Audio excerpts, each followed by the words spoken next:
We are just beginning to glimpse the bare outlines of an emerging new economic system, the collaborative commons.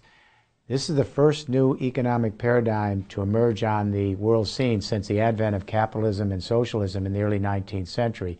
So it's a remarkable historical event. It has long-term implications for society. But what's really interesting is the trigger that's giving birth to this new economic system. The trigger is something called zero marginal cost. Now, marginal costs are the cost of producing an additional unit of a good and service after your fixed costs are covered. Business people are all aware of marginal costs. Most of the public isn't. But this idea of zero marginal cost is going to dramatically, intimately affect every single person in the world in the coming years, in every aspect of their life. There's a paradox deeply embedded in the very heart of the capitalist market system, previously really undisclosed. This paradox has been responsible for the tremendous success of capitalism over the last 2 centuries. But here's the irony. The very success of this paradox is now leading to an end game and a new paradigm emerging out of capitalism, this collaborative commons. Let me explain. In a traditional market, sellers are always constantly probing for new technologies that can increase their productivity, reduce their marginal costs so they can put out cheaper products and win over consumers and market share, beat out their competitors, and bring some profit back to investors. So business people are always looking for ways to increase productivity and reduce their marginal costs.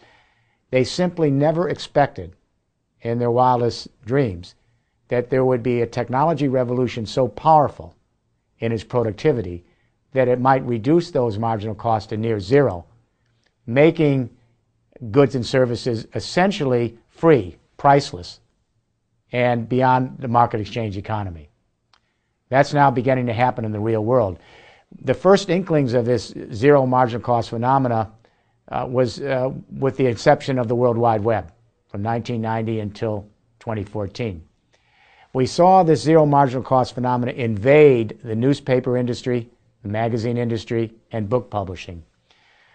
With the coming of the World Wide Web and the internet, all of a sudden millions of people, then hundreds of millions of people, and now 40% of the human race with very cheap cell phones and computers, they're sending audio, video, and text to each other at near zero marginal cost. So what's happened is millions of consumers became prosumers with the advent of the internet, and so they're producing and sharing their own videos, their own news blogs, their own entertainment, their own knowledge with each other in these lateral networks at near zero marginal cost and essentially for free, bypassing the capitalist market in many instances altogether.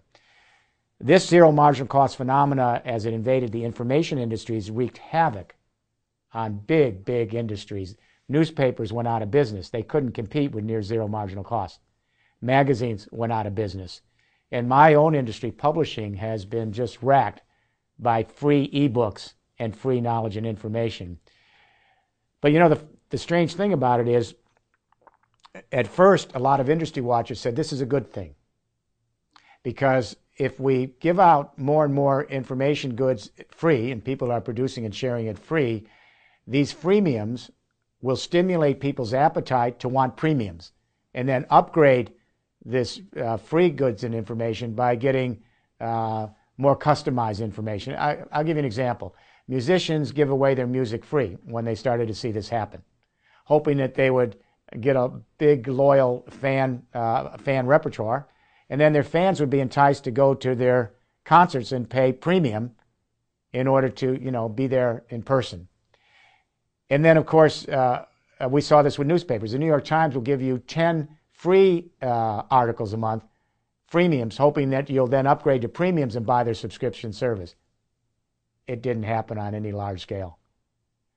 This was very naive by industry watchers. Sure, some people have moved from freemiums to premiums, but when more and more information goods are out there nearly free, shared with each other, music, film, arts, information, and knowledge, attention span is not there to then want to go to the premiums when you have so much available already in the freemiums. So economists have come back recently. They said, all right, we understand that information goods are moving toward near zero marginal cost, devastating the newspaper industry, magazines, book publishing, etc. But there's a firewall here. That this near zero marginal cost phenomena on the internet, it won't pass the firewall into the physical world of physical goods and services, the brick and mortar world, the world of energy and physical products. That's no longer the case. There's a new technology revolution coming online that's making it possible for millions and soon hundreds of millions and eventually billions of people to not only produce and share their own information goods, but now energy and physical goods. And it's called the Internet of Things. This is the expansion of the Internet. And it's all happening in the last 12 months. Now, this is a pretty new phenomenon. What's going on here is the traditional Internet that we're also familiar with is now converging with a very fledgling energy Internet and a nascent logistics and transport Internet. And as these three Internets come together, they're creating a single operating platform, a nervous system, a sort of intelligent brain. And they're taking this brain and they're attaching sensors now across the entire value chain of the economy to feed into this three Internets: energy, communication, and logistics. So right now, we have 13 billion sensors out there connecting appliances and things with human beings.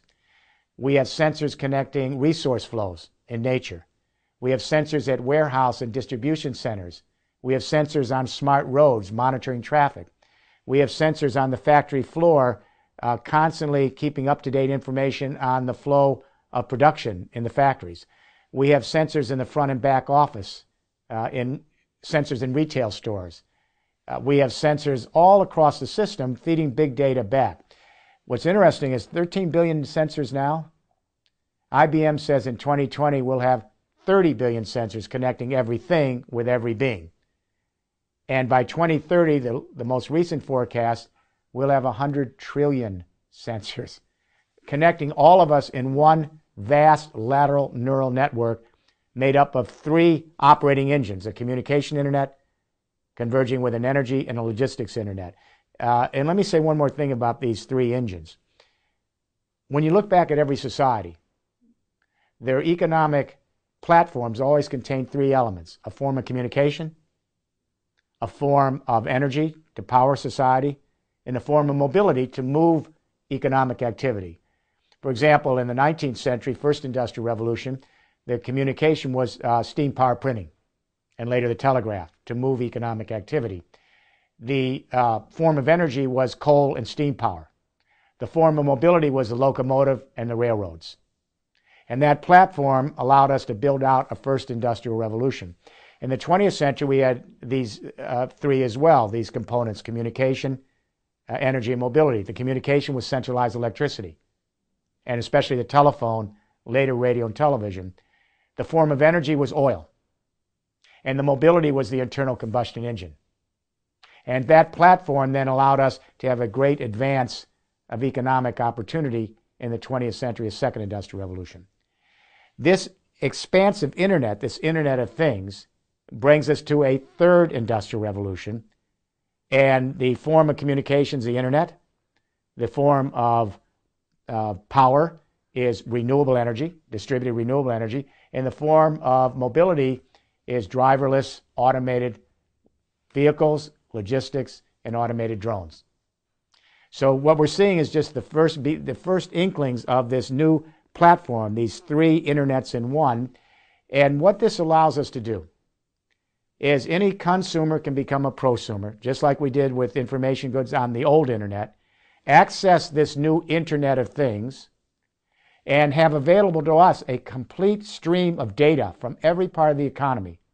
That means you and I, small cooperatives, small businesses, large companies, if it keeps its network neutrality, we all have equal access, like we did with the Internet. So we can go up on this Internet of Things now, and we can take that big data flowing through the system from the devices all the way to these three Internets, and any of us with our own apps and our own mobile technology will be able to use the big data and combine it with analytics to create our own algorithms, just like the big guys at Google.